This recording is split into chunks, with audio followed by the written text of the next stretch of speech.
Okay, I think we should get started.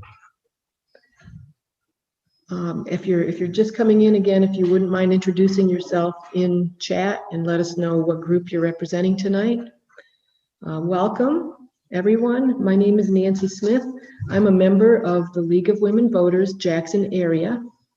I'm here tonight with my fellow League members, Lori Campbell, Pam Schultz, Ken Hollingshead, and Sheila Troxel, who will also be my co-presenter. We wish to thank the Jackson District Library as well for being a partner with us on the project. And this Zoom presentation will be recorded and it will be available later for viewing. I know some folks might have not been able to come tonight, so it'll be there. Thank you for joining with the League of Women Voters Jackson area for this presentation on redistricting in Michigan. The program was prepared by the League of Women Voters of Michigan. The League is a nonpartisan organization that encourages the informed and active participation of citizens in government. The League of Women Voters was formed in 1920 as an outgrowth of the women's suffrage movement. There are league groups in 50 states with 27 local groups here in Michigan. The League does not support or oppose parties or candidates. The League works to increase understanding of major public policy issues through education. You might be familiar with our efforts to educate voters through our nonpartisan voter guides and our candidate forums. We do take positions on issues after studying them.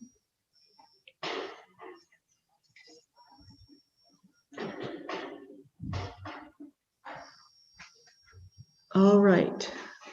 Before we continue beyond this, I would like to stop and introduce someone who's on the call here. Her name is Erin Wagner. She's one of the 13 commissioners of the Michigan Independent Citizens Redistricting Commission, or the MICRC. She will, I believe, be sharing a short presentation with us before we roll on with our program. So, Erin, I'd like to turn it over to you. Welcome to the program. Thank you, Nancy. If it's okay if I start sharing the screen. Yeah, sure, that's great. Oh, it says it's disabled on my end. Okay, we're going to work on that, Erin. Hang on. No problem. Anyway, my name is Erin Wagner. I live in Charlotte, which is just north of you all, I think, kind of north, I don't know, directions, northeast, northwest, northeast. Anyway, and I have lived here on and off since I was 11 years old. My husband was in the military. We traveled for a while inside of the US and settled back here in my childhood home. So, oh look, I have capabilities now. And I applied actually for the MICRC when I noticed that they were looking for people to be on it, never thinking in a million years that I would actually be picked. So that was quite astonishing. I was thinking maybe I should put my vote in to win the lottery at the same time, because that's what it felt like. So I wanted to thank the League of Women Voters of Jackson for allowing us this presentation period and provide an opportunity to present to you all about the MICRC, which is a lot shorter than the Michigan Independent Citizens Redistricting Commission. I want to thank Pam Schultz for being available through email, and Sue Smith. I always see her name in our meetings, and I wanted to thank her as well. So, in 2018, Michigan voters passed Proposal 2, a ballot initiative for voters and not legislators to take responsibility for nonpartisan redistricting, and created the Michigan Independent Citizens Redistricting Commission, also the MICRC. We're comprised of 13 randomly selected Michigan residents. That includes 4 Democrats, 5 Independents, and 4 Republicans. the MICRC is responsible for redistricting Michigan's U.S. congressional and state House and Senate districts. Our strategic plan, our mission is to lead Michigan's redistricting process to assure Michigan's congressional, state Senate, and state House district lines are drawn fairly in a citizen-led, transparent process meeting constitutional mandates. And our vision is to chart a positive course for elections based on fair maps for Michigan today and for the future. Examples of our goals are fairness, that we will assure that lines are drawn in a fair, independent manner, in live open meetings. Awareness, there will be multiple opportunities for residents of Michigan to learn about the redistricting process. Transparency, meetings of the commission, including public hearings, will be open meetings. Meetings agendas with supporting documents and other commissioner materials are made available on the website michigan.gov/MICRC. And we are looking for engagement from the public, and the public will have multiple means and be encouraged to address the commission and provide public comment. Our core values are integrity, respect, transparency, and to be purposeful. Our core competencies, actions exemplify honesty and professionalism. Responsibilities and integrity are put above personal or political gain. Thoughtful and purposeful dialogue and collegiality are fostered, and respect, tolerance, and equality are extended toward others.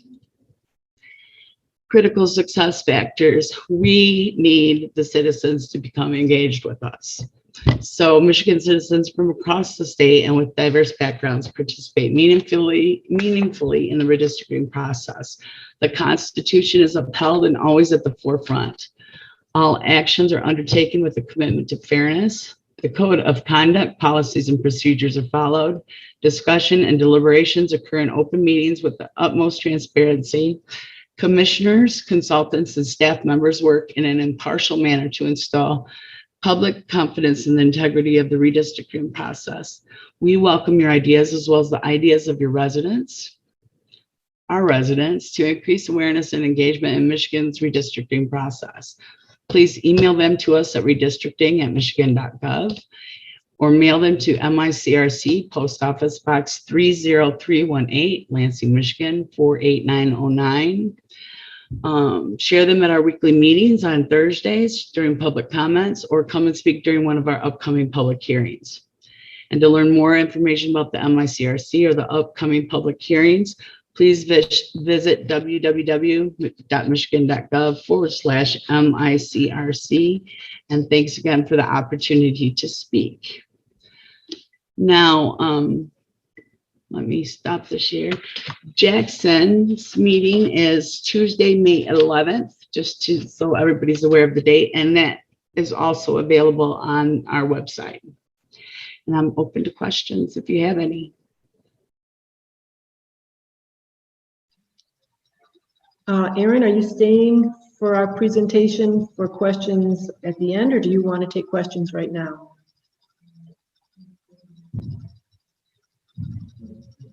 It's up to you guys, however you want to do it. Okay, well, I mean, if you want to hang out, maybe I'm imagining more questions are going to come up as we get into the nitty gritty. So we would love it if you could hang around. I mean, if you need to, turn off your video and multitask, that's fine. But it'd be great. All right, I would love to hang out. Thank you. Thank you so much. All right. So thank you, Erin, an actual commissioner on the MICRC. All right. So next slide, please. Okay. As I mentioned,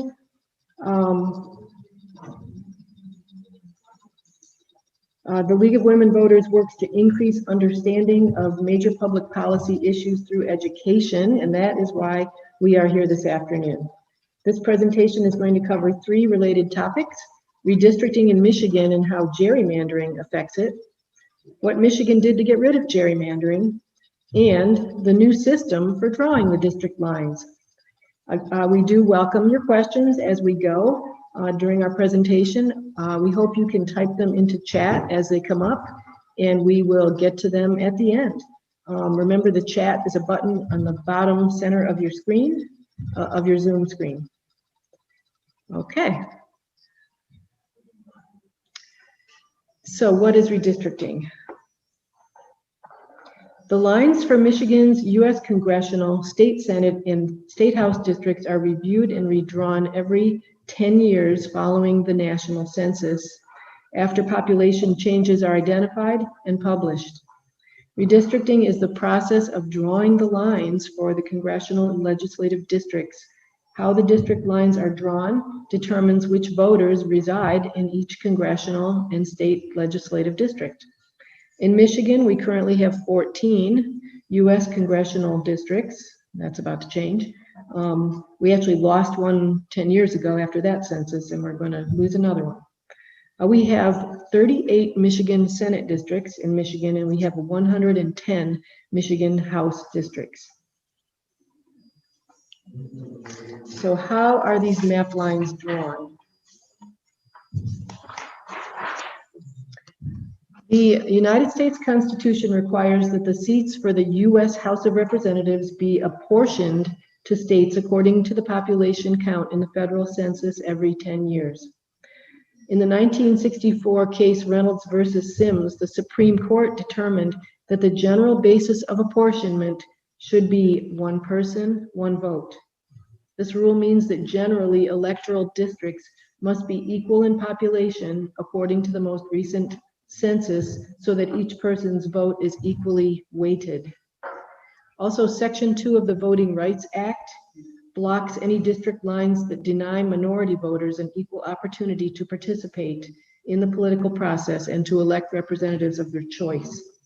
While federal law states how many people must live in each district, it does not specify how the lines are to be drawn or where, except that minority rights must be protected. All right, so what is the problem? Well, this slide sums it up. In the past, the drawing of legislative districts was done by Michigan legislators.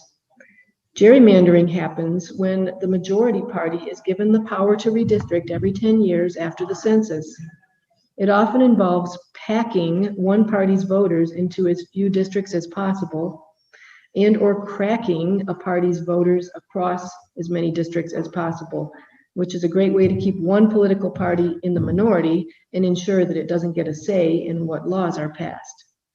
Democrats and Republicans are both guilty of gerrymandering nationwide, but our current districts in Michigan, drawn in 2010, have led analysts to name Michigan one of the most gerrymandered states in the nation. All right, here is a graphic about gerrymandering. It shows the same district. The one on the far left says no district, so this is just a district with some people in it, and let's say we have people who vote with purple and people who vote with green. We're not going to talk about political parties. So this just kind of shows the distribution of purple and green people in this district. The next one over is labeled districts are compact and fair. So this is one with district lines drawn. See the vertical lines? It was drawn into 5 districts, equal in size of the number of people. And it's fair because you would have 2 of the 5 purple. In 2 of the 5 districts, purple would win, and in 3 of the 5, green would win. So it's 60% favor to green, 40% purple, the same way as the natural distribution of this area. So they're compact because they're rectangular in shape, and they're fair. The next one over says districts are compact and unfair. So they're compact, they're still rectangles, but by drawing them horizontally like that, notice what happens is green wins every single time, or every single district. So it would be green winning 100% of the time, purple winning 0%. It would be unfair, right? Because it doesn't match with the distribution of this district. And finally, the last one says districts are not compact or fair. So you've got squiggly broken lines taking in the districts. They're not compact anymore.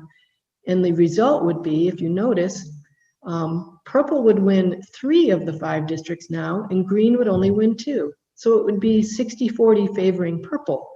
So unfair, right? Because purple did not have 60% of the people, but just by virtue of gerrymandering like this, purple would get the unfair advantage. Next. Okay, just another graphic sort of with the same thing. This explanation appeared in the Washington Post. So we still have a 60-40 green to purple mix. This first one on the left says cracking communities. So the lines were drawn to make 4 districts, and they cracked the minority or the purple into 4 different districts where they would have, they would not win in any of those 4, right? The second one says packing partisans. Notice they took the purple and put them all in one not compact looking district. So purple would win 1 and green would win 3. So still not fair. That's called packing. Okay, let's take a look at some maps of what we have in Michigan. These are the Michigan congressional districts. There are 435 total members of Congress. The number is reallocated among the states every 10 years after the census. Because of a quickly growing population, Michigan's number of congressional reps grew from 12 in 1900 to 19 in 1960 and 70. Since then, Michigan has lost congressional districts after each census as a result of population growth that lagged behind the other states. Each congressional district has about 710,000 people in it. Each district elects a rep to the U.S. House for a 2-year term, and there are no term limits. This is Michigan's 14th U.S. congressional district, and it's a good example of gerrymandering in Michigan. It's one of the worst in the country. This is Congresswoman Brenda Lawrence's seat. It has a 79% Democratic base, and over 80% of the population is African American. This probably is a good example of what they call packing when this district was drawn. This map highlights the Michigan Senate districts. There are 38 Michigan Senate districts. Each district has between 212 and 263,000 residents. Voters elect state senators at the same time as the governor.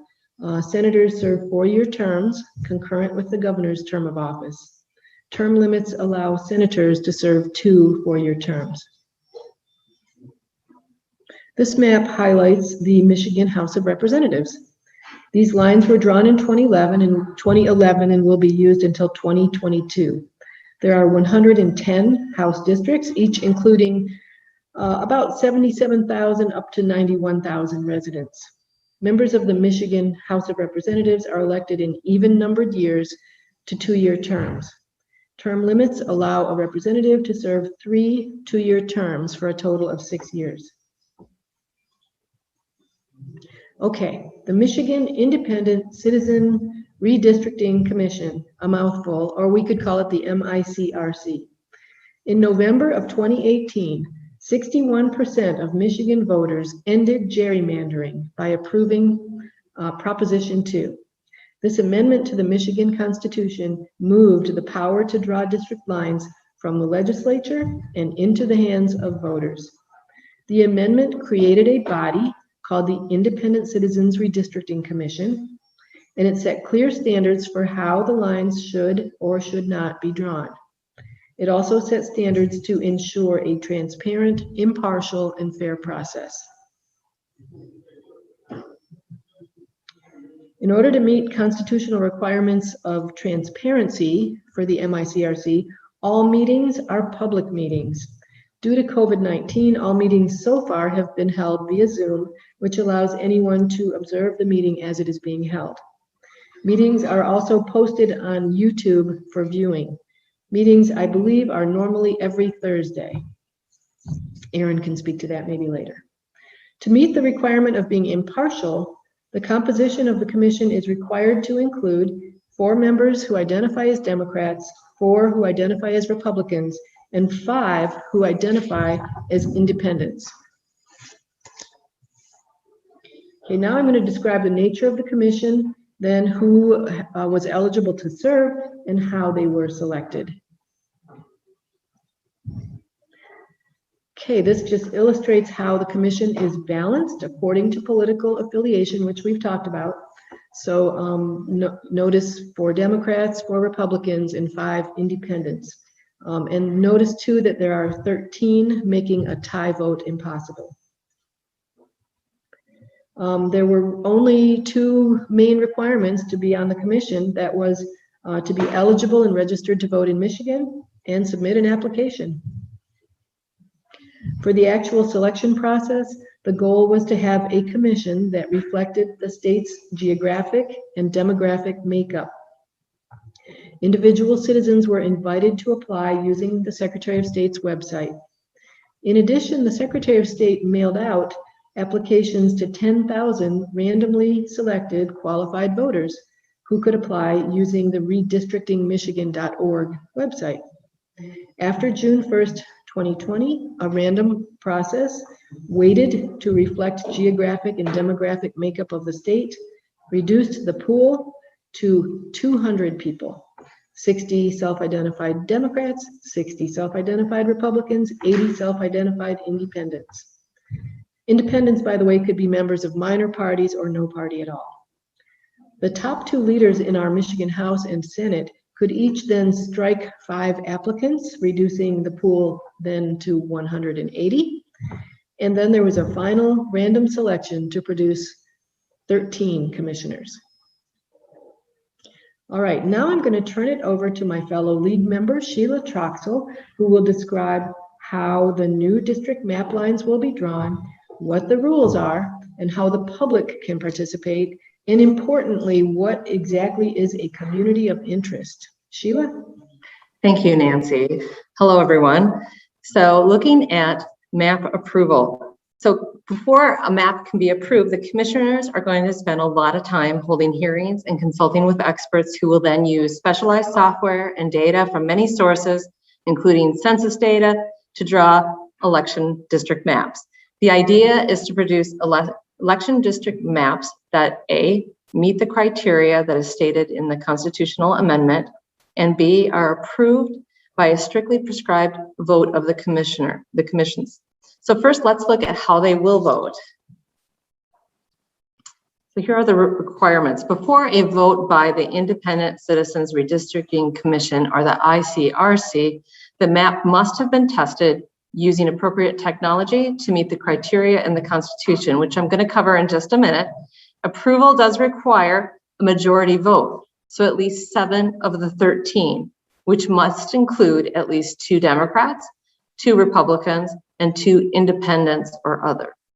If these voting requirements cannot be met, each of the 13 commissioners would then submit one final map for each state house, state senate, and U.S. congressional district. The Secretary of State would choose from among these final maps. So the criteria and rules that they need to use, the Independent Citizens Redistricting Commission, or the ICRC, must use the criteria and rules that come from the Constitution in creating the election district maps to ensure that there is no more gerrymandering. So let's look at the criteria and rules that they must follow when creating these new maps. There are 7 criteria, and these appear in order of priority. First, they must be of equal population and comply with the U.S. Constitution, the Voting Rights Act, and other federal requirements. These will trump all state requirements. Second, they must be geographically contiguous. Islands are considered to be considered contiguous by land of the county of which they are part. Third, these districts shall reflect the state's diverse population and communities of interest. And we will be diving into the communities of interest and what those are. But the communities of interest do not include any relationships with political parties, incumbents, or political candidates. Fourth, the districts may not give a disproportionate advantage to any political party. So that means no packing or no cracking that Nancy had showed us earlier. This shall be determined using acceptable measures of partisan fairness. Fifth, districts shall not favor or disfavor an incumbent or candidate. 6, the district shall reflect consideration of the county, city, and township boundaries. And lastly, number 7, districts shall remain compact.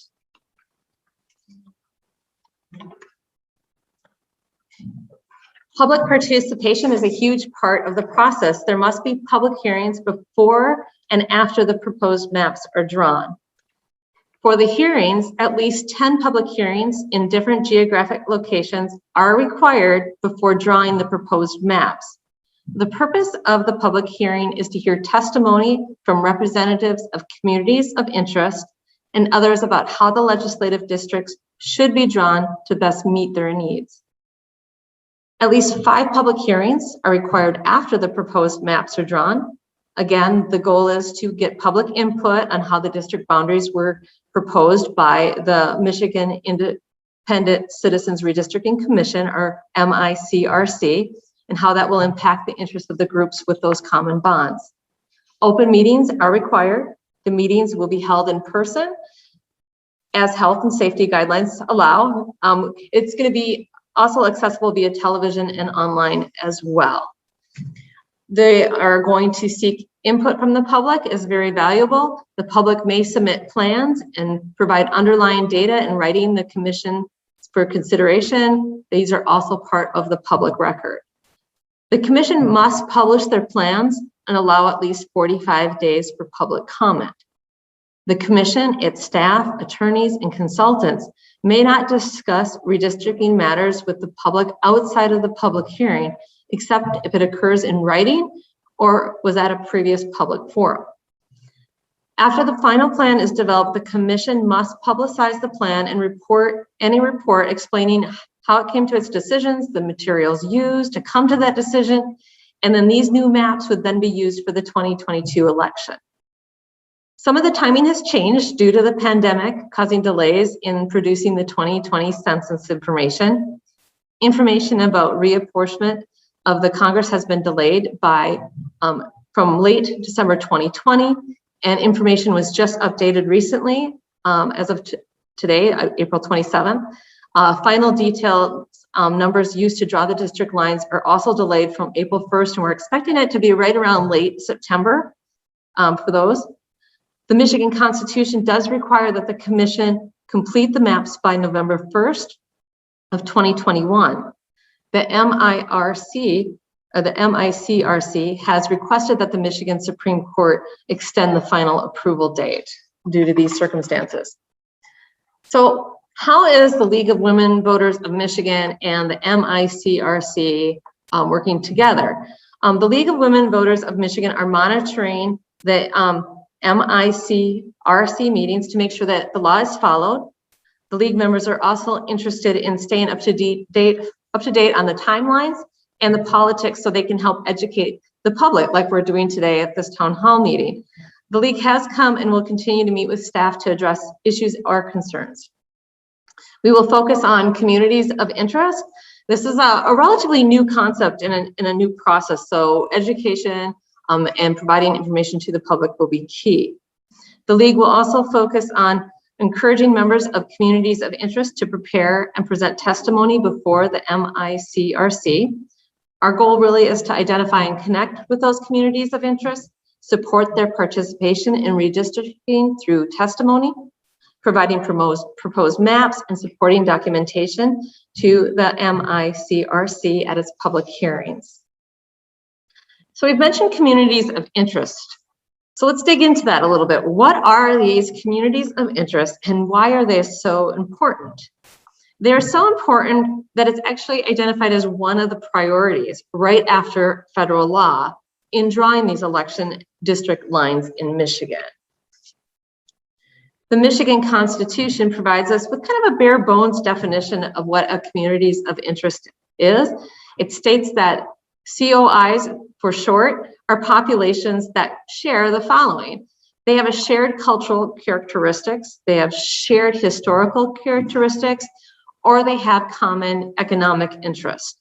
To expand on that definition, communities of interest really share common bonds linked to public policy issues or identities that may be affected by legislation. So As a result, there may be a desire to share that same legislation, the same legislative district in order to secure more effective representation for that group.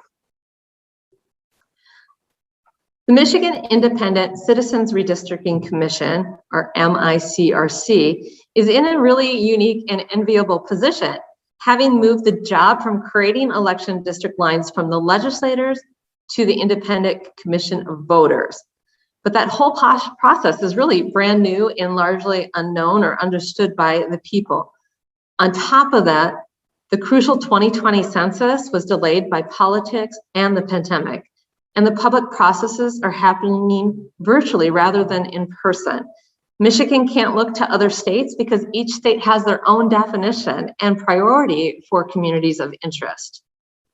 Communities of interest is the third highest priority for the commission to use in developing the election district map after following federal law and being geographically contiguous.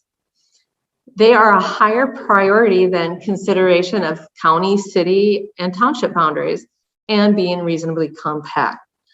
So at the League, our goal is really to provide the public with education on the process and information about the redistricting efforts to help the public self-identify as part of a community of interest. So some examples of communities of interest to help understand what could be defined as a community of interest. These examples include the Hispanic and Latino populations, adjacent school districts with similar issues, agricultural groups such as dairy farmers or orchard growers that might be split between districts, groups sharing a watershed or lakeshore or river line, Native American tribes, neighborhood associations that are divided into two different voting districts. And those are just a few of the examples, and there's probably many more out there. So why do they matter? They matter because under Michigan's Constitution, they are meant to be the building blocks for legislative districts to create fairer and more effective representation. And why is that? Well, the fundamental purpose is to group members of communities of interest in a single district rather than scattering them amongst two or more. Remember the concept in gerrymandering of cracking particular voters amongst several election districts to weaken their ability to elect one of them? The same principle applies to grouping members of a community of interest together. They can elect representatives who pay attention to their interests. So how can I get involved? All right, so there's a lot of information about a topic that people are really unfamiliar with, and it's very timely as the work of the MICRC is going on now, and you're probably wondering, how can I get involved? And there's several ways to do that. They include, attending a public hearing in your area, either as a group or an individual, or maybe part of a community interest and you want to gather a group to make sure that your voice is heard. A public hearing schedule can be found at the redistrictingmichigan.org, and that will also bring you to the Michigan site that Erin had mentioned earlier. Or you can contact the League for more information about communities of interest. And on the next slide, we have our contact information, our website. You can reach us through our website or our Facebook page. We do want to thank you for joining us and learning a little bit more about this process this evening. And I'm sure you guys have tons of questions. So I'm going to turn it over to Pam and Lori, who are going to help us facilitate and make sure your questions get answered today. Thanks so much for being here. Hello, we've gotten a number of questions. So Pam is going to speak to them first. And then Erin, if you've got anything to add, please feel free. So our first question is, what steps do I need to take to prepare for a COI presentation? I think the first thing that's been mentioned a number of times is to, I guess, think amongst yourselves and talk about amongst yourselves. Are you part of a community of interest? Are there people around you in the same area? It doesn't necessarily have to be all the people in that area, but how are they affected by some common bond? And then determine what that bond is and why it's important either to keep your group together or to not split it up, or to redraw the boundaries so that it's configured a little bit more effectively, so that, as we've said before, the goal is to elect representatives that understand the voters that live in their district. So that's what we're aiming for. Some thought about what your group is, what the needs are, what it looks like, and I'm going to combine this with another question that we had a little down the line. Do you have to draw a map? My understanding is, and Aaron can correct or confirm, that you can come to a hearing with a map. You can submit testimony with a map. It would probably really be helpful if you did. And as far as testifying, preparing to testify, again, my understanding is that there will be time limits. You won't be able to, go on and on and on. So you might have prepared thoughts in maybe a long written document, but pull out the thoughts that are the most important that you want to get across to the commissioners in the 2 or however many minutes you're given to speak on the topic. So just being very familiar with your community of interest, being very clear in identifying what it is, who it is, why it's important, what the common bonds are, and how the redistricting boundaries should be drawn to preserve and protect that community of interest. Erin? Pam, I just wanted to make everybody aware that we are in the process of launching a public tool that the public can use. It's going to be a website they can go to. They can actually draw their own map on the website. You can put your public comments on the website and it will come directly to us. So that is something to keep in mind too. When they're thinking about communities of interest, they could do that on the website through the public tool itself. Okay, our next question is, can several people testify together? My understanding, based on what I've read and heard, is that individuals in this first round of public hearings, it's intended for individuals to testify. That yes, people may want to testify as a group, and I think that they're looking at how that can happen. So I guess the answer is sort of yes, probably. And Aaron, again, what? Yes, I think what we're going to wind up doing is look for one person to be the voice for that group. But if they need to share the presentation, that would be fine. Mm-hmm. And another consideration might be if you have a number of people in a community of interest, they each have a voice. They can sign up to speak at that public hearing, identify as it's not limited to one person per community of interest. So if you have 15 people in your neighborhood really wanting to speak, those 15 people should participate in the testimony process. And as Aaron said, it's, if you're afraid of public speaking, which many Americans are, you do have the opportunity, will have the opportunity to write it on paper, to send it in through a portal. This all becomes public information. Again, keeping with the transparent process that we've talked about throughout this whole program. Commissioners see it, the public can see it, it's there for the records. So there are also, there is one group called Voters Not Politicians that has, they call it a worksheet, and I believe it's available on their website, but it's a worksheet to help people work through the identification process. And, again, when you think about, giving your opinion and wanting to get it right, I think this is a good tool to use. And I believe that maybe a template is something that the commissioners are going to be discussing in one of their next meetings, maybe this one coming up this Thursday, to create tools for people to use to be effective and concise and get the information across that they need to have to make their job effective. Aaron, do you have anything to add? Not so far. I was just taking a look at the questions in the chat. I didn't know if we wanted to address those now or we're going on down the line. Okay, well, Pam's actually been answering a lot of these questions. So the next one was about describing your COI when you speak. Erin, I'll throw that one to you. What would the commission like to hear when these people are up and speaking about their community of interest? Well, what the public needs to understand is we are citizens just like you.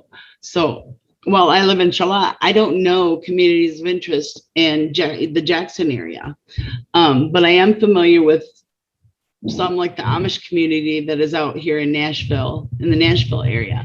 So we are just trying to get that word out so that anybody who feels they are a community of interest will address the commission. So we're aware of where they are, so we keep that in mind when we draw the maps. Okay. We had a question about what will happen if the November 1st completion date is not met. Pam, do you want to talk about that, or Erin? My understanding is that, okay, so the commission has filed with the Michigan Supreme Court for an extension to the deadline. And the deadlines are part of the Constitution of Michigan. So it's, you know, it's something you kind of got to do right. In the, I'm not sure what it's called, but Dana Nessel filed an appeal to basically get him to move on it fast because, you know, we don't have a lot of time to expedite their decision. She talked about being able to use legacy data that is part of the data that's been, the census data that's been collected. It's in not quite the final form, but really darn close to the final form. So there is some data out there that they can be using. And I know that the legal counsel to the MICRC has made the recommendation. We just keep doing, you know, we keep doing the work, aware of the deadlines, aware of the challenges, and you know, we're not going to sit back and throw our hands up and say, oh no, we can't do it, because there are things that you can do. There is information that you can use, and then we'll be optimistic and say when the Supreme Court says, you know, yes, you can have a little bit more time, then you can, you know, kind of put that, you know, all together. Of course, on the flip side of that is the concern that if these districts aren't drawn according to the timeline and they're effective with the 2022 elections, that does compact the time that people who are planning to run for an office would have for planning and politicking, so to speak. Because they, you know, the district that they think they want to represent might not look the same after the district lines are redrawn than it does now. So that's definitely a challenge. And we're all aware of it, and everyone, you know, the commissioners, and the people of the state of Michigan need to kind of keep marching forward and keep the task at hand in mind. Erin, has the commission had much to say about that at this point? We are still waiting for the Supreme Court to hand off their decision. And our general counsel is keeping us apprised at every meeting. So we're in the same boat everyone is in. We don't know what they're going to do, but we're just going to keep working. As Pam said, we're just going to keep doing it, what we know to do, and pull from the information that will be available to us. Okay. Alrighty. We've got one question that just came up. How do you even access a current map and then gain understanding about what it means? Pam, do you want to talk a little bit about where you can find current legislative If you go to the Michigan House and Michigan Senate websites, I know they're available there. And I actually found another really quick link this afternoon, and I forgot to write it down, that will let you put in your zip code, I believe, and it will take you to where your current district is. I guess my first one would be going to the state House and Senate website, State of Michigan or Michigan.gov, and they will tell you. You can print out a picture, or you can either do it by the whole state, or you can single in on your one individual district, and then it will tell you the townships. It will list below it the townships that are part of it. It's got pretty detailed information on the map. So you can kind of see, you know, maybe natural landmarks or boundaries, or, you know, maybe if you're looking at this in terms of where school districts fall, which was what I was looking for, you can tell that, well, you know, this school district goes this way and this is where the boundary stops. So what does that district do when they are trying to get their point across to representatives? They've got to contact 2 different people, which is not horrible, but you still have to contact 2 different people. And so having school districts that are contiguous and maybe even in the same county or served by the same ISD or RESA in the same district could be something that that people might want to consider and talk about. So I wish I had a really good website, say go to this, and I'm sorry I don't, but it's easy to find on the Michigan.gov website.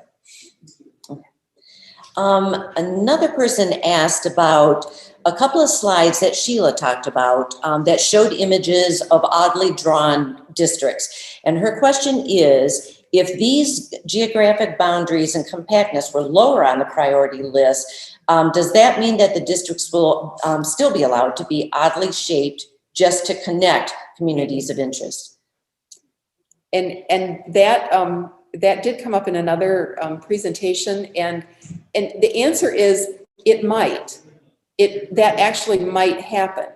And when you look at the list of 7, yep, that is lower than reflecting the communities of interest.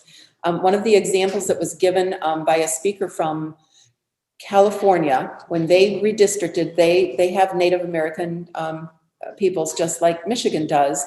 And the way the land of those people was arranged, what ended up happening was that they did kind of draw outside. There was a group in the middle of one tribe in the middle of another, and they drew outside of the group to connect members of the same tribe. So my thought is that it might, because of the priority given to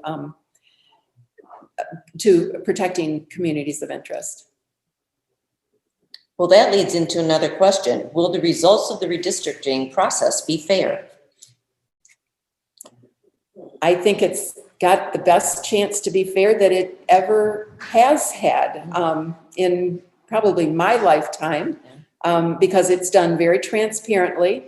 It is done by, I guess if you want to call these the special interest groups of the state, they are the citizen special interest groups of the state. Looking out for their own, not looking out for, but promoting their own interests, realizing that if they can elect someone that reflects them and represents them and knows their needs, they're going to get better representation. The fact that everything is transparent, it's out there in the public, there's tons of stuff stored on the MICRC website. You can see every single thing they've done. You can watch the meetings while they're happening. You can watch them after they've happened. So it's a very impressive undertaking to make this fair and transparent and reflect the citizens and what they have to say.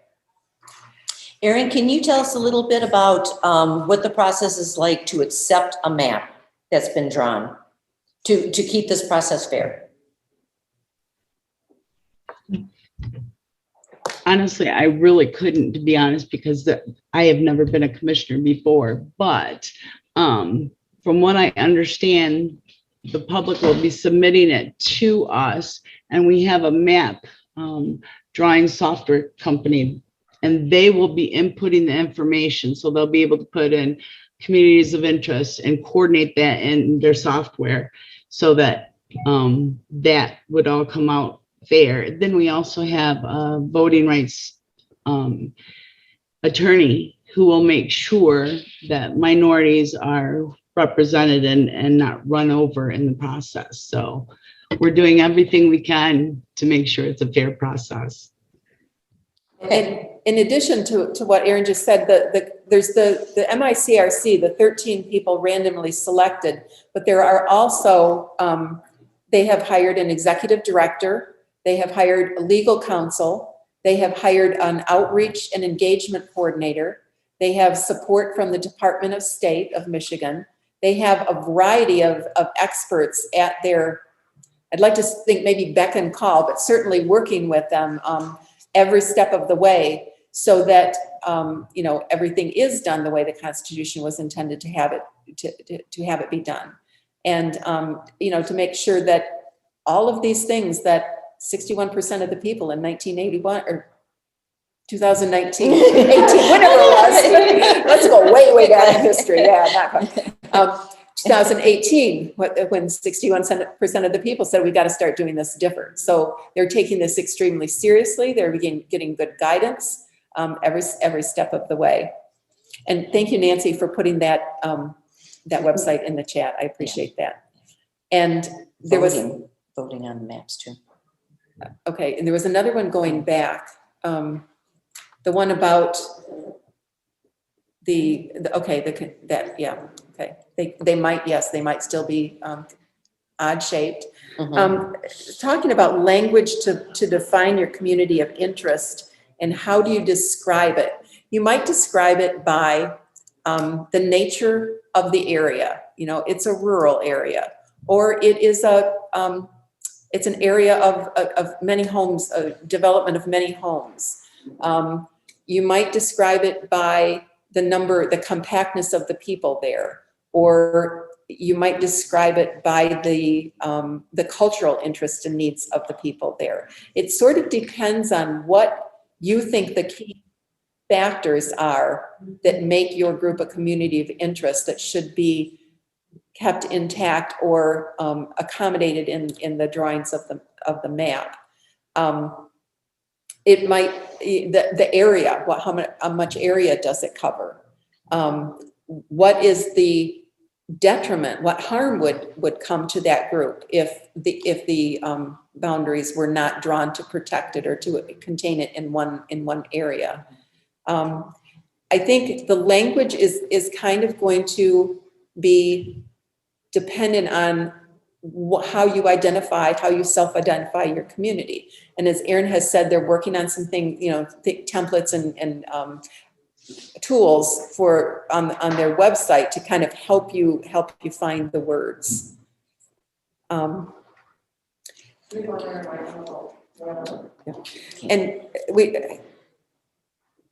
I think any last questions to come up here? Well, we've got one last question for Erin. After you have all these town halls and public hearings, and the commission has gathered all the information from across the state of Michigan, how are you guys going to exactly use this information? That is going to be one of the things that the map consultants are going to input into their software, so that we can come up with exact lines for the communities of interest, because we do not want to separate those at all. So I don't know if that answers your question, Lori, but we're going to do our best to make sure that we use every available means to keep it fair, and that we're not packing or cracking or gerrymandering anything. Yeah, it'd be a nice change. Okay, so now I guess we need to talk about what's the next step.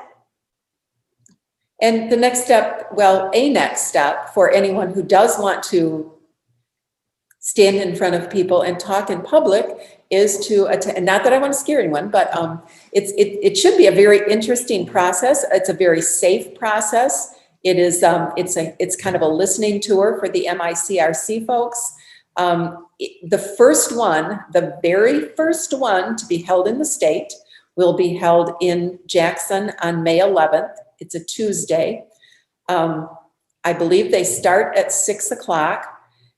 They're still a little bit up in the air as far as the final location, but checking the MICRC website, I've heard two different places. One is Commonwealth Commerce Center and one is American One Federal Event Center. But check the website to see.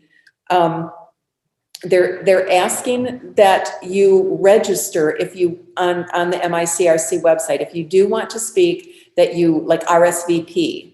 That doesn't hold your place, but that gives them an idea of how many people to plan for. It is planned to be in person, socially distanced, safe and secure.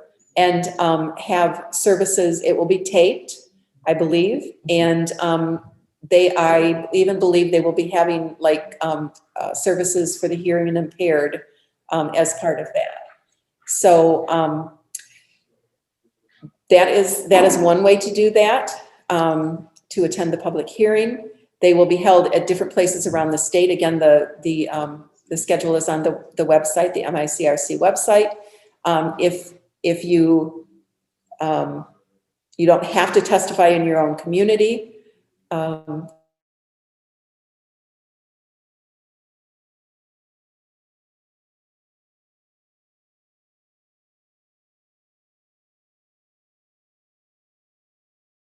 That is in the process of being made, but a deadline for getting public comment.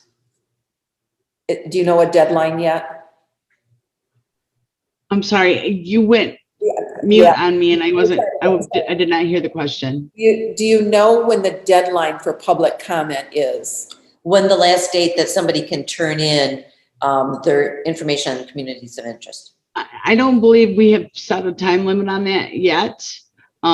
We're expecting census information, as Nancy said, by like September, or Sheila had said by September 30th, is when that's supposed to finally be out to us all. So I assume you would want to get it into us before we actually sit down to draw the maps, because we're going to be in a severe time crunch at that point to get those maps and hopefully turn it around by November 1st, if that's at all possible. So I would give it at least a week prior to that to have everything in to us so we can have it all put in the system so we can figure out what we're doing with the communities of interest. And I think one of the other things that people will start seeing here in the not too distant future is some public service announcements, some little an advertising campaign that will be, will give with people the details, short and concise, and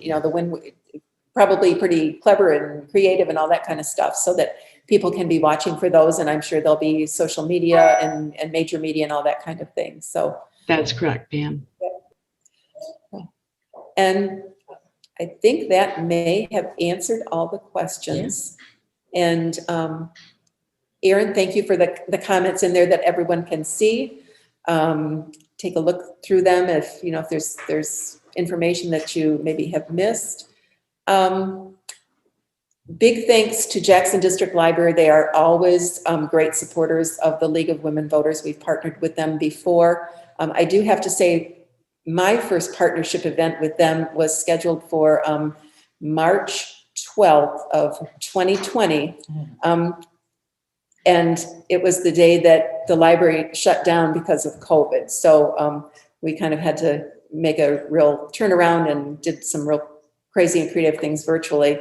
And they hung with us and helped us accomplish that. So thank you to the Jackson District Library. We were also able to have a little bit of time on the Bart Holly Show. JTV is a local television station that has just hugely supportive of the Jackson community in so many ways. And for this committee that has been awesome, and we could not have done it without their technology. You see Lori and I literally sharing a screen. This is we're doing all kinds of real techie things, and then we're sharing our screen. So I guess that kind of wraps things up. And Erin, thank you for being here. Really great to hear from the perspective of someone on the commission, one of the 13 of 9,000 that was chosen. So thank you, Erin.